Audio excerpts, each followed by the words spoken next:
Hello everyone and welcome back to my channel. Thank you so much for clicking on today's video and I hope you're having a wonderful day so far. So for today's video, we're going to be covering episode number 5 in my debt-free journey series here on YouTube. In this episode, I'm going to be going over my November debt payoff update and I'm going to be sharing with you exactly how much debt I was able to pay off in the month of November. If you're new to this series and you haven't seen the other episodes, I'll have them linked down below in the description. And just a really quick overview, in July, I decided to start my debt-free journey and make the jump to pay off over $18,000 worth of debt. So just like the last 4 episodes, the first thing that I want to go over is my income overview for the month of November. So overall, the month of November wasn't the greatest income month, but it also wasn't the worst income month. And if you're wondering how I know this, I have a little notebook where I keep track of all of my income for every single month. So I started doing this because it's a lot easier for me to keep track of my income this way because of all of my different income streams. So basically I have YouTube, I teach English online, I also have a social work job. Me and Aaron share a bank account, so all of his money gets put into the same bank account. So there's a lot of different payments going into our accounts, and it's a lot easier to keep track of our income if I write it all down in a notebook. I also just want to say that I hope you guys understand that I don't share exactly how much money I make in these videos. I just feel like I want to keep a little bit of privacy in terms of my different income streams and exactly how much I make. I'm totally comfortable with sharing how much money I'm able to put towards my debt, but just for my income, I feel best to just keep that little part to myself. So the main reason why my total income for November was a bit better than my income for October is mostly because of the Etsy business that I started. If you guys didn't know, I started a new Etsy shop where I sell jewelry. It's called Pretty Cozy Jewelry. If you want to check it out, I'll have all the links down below in the description. But it's because of that business that I was able to make a little bit more income for the month of November than I was for October. I'm actually really pleasantly surprised with Etsy and my jewelry business. I wasn't really sure how profitable it was going to be at first because I knew I had to factor in shipping and the cost of materials and my time and all little things like that. But right now I ship only to Canada and the US, and I also pay for the shipping, so shipping is always free to my customers. And that made me a little bit nervous because I knew I was absorbing the cost of shipping and I didn't know if that was going to really put me back in profits. But it cost me on average around $2 to ship a pair of earrings, which is much better than I actually thought it was going to be. So because the shipping has actually been relatively low and the business is doing good so far, I'm really impressed with how much money I've been able to make from this new little side business. But that being said, the income that I made in November was definitely a lot lower than what I made in September and August, and that is due to the fact that COVID made a second wave here in Nova Scotia. So because my social work job is very one-on-one with clients and I see a lot of different people, it's a very high risk job when it comes to disease transmission and COVID. So I wasn't taking quite as many shifts as I normally do at that job. And because of that, my income suffered a little bit. So now I'm going to go into how we were able to save money in the month of November. Turns out a second wave and lockdown is actually very good for saving money. Although here in Nova Scotia, we weren't forced to go into full-on lockdown, the government was telling us to only do takeout at restaurants, to only go out to stores if it was necessary. Because a lot of holiday events are now canceled because of COVID, it's actually made it pretty easy to save money this holiday season. So for example, my work was going to get together with all of its employees and we were going to do a big secret Santa, but because of the new restrictions, we aren't able to do that anymore. So I saved between $10 to $15 on a secret Santa gift that I was going to have to buy if we were going to have that event. So because that was canceled, I saved that little bit of money.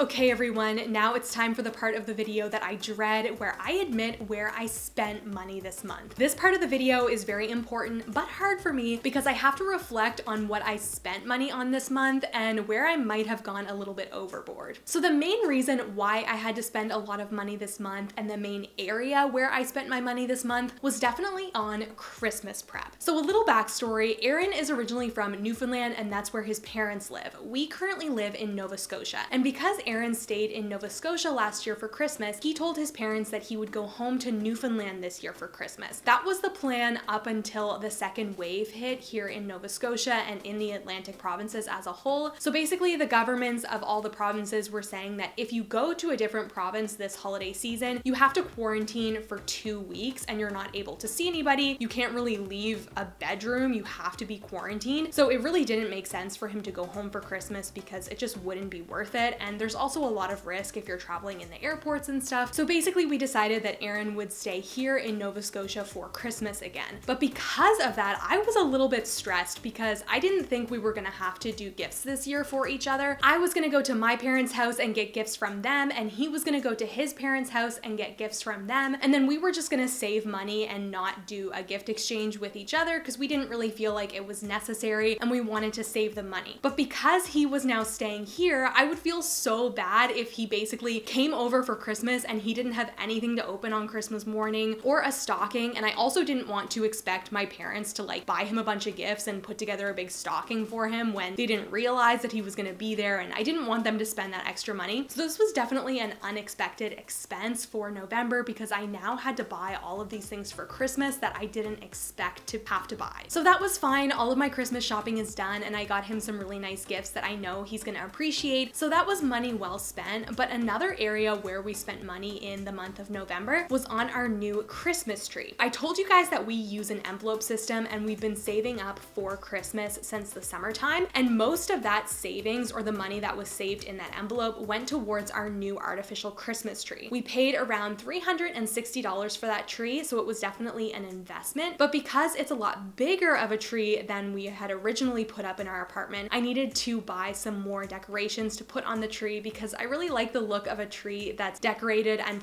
full of ornaments. So I had to get some more ornaments, and that's where more money went this month. Christmas can be very expensive. So now that you guys know how we saved money this month and how we spent money this month, I'm gonna quickly go over my October debt recap just so you know what happened in my last debt-free journey episode, and then I'm gonna share how much money we were able to pay off in debt in November. So these were the debt totals that we left off with in October and the amounts that we still have to pay towards each different kind of debt. So for my student loan, we are left with $5,156.84. For Aaron's student loan, we were left with $1,198.39. And for our car loan, we are left with $7,915.26. So in October, our total debt amount that we paid was $885.47. So in episode number 4, I told you guys that I was a little bit disappointed with the amount that we were able to put towards our debt in October. Compared to other months, it was significantly lower. We really started out our debt-free journey strong. We were putting like $1,500 monthly extra towards our debt, and we weren't able to do that in October. And I'm gonna just give you guys a little spoiler and say that this month was probably the worst month that we've had. Not probably, it was the worst month that we've had for debt payment. We just didn't have a lot of extra money with Christmas and stuff to put towards our debt. So I do feel bad about that, but like I said, some months you win, some months you lose, and hopefully in December we'll be able to put more money towards our debt. All right, it's now time for the moment of truth where I'm gonna share how much money we were able to put towards our debt in November. So for my student loan, we are now at $5,074.47, which means we paid $82.37 towards my student loan. This was just an automatic payment. It got taken out of my account against my will,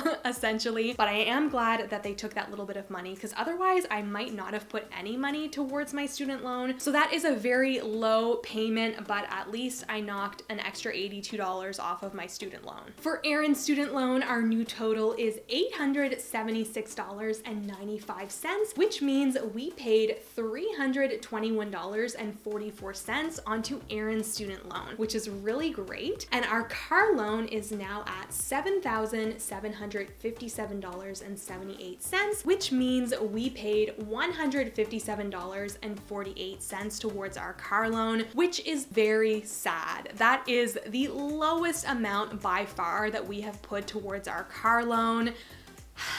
So the total amount of money that we were able to put towards our debt in November was $561.29.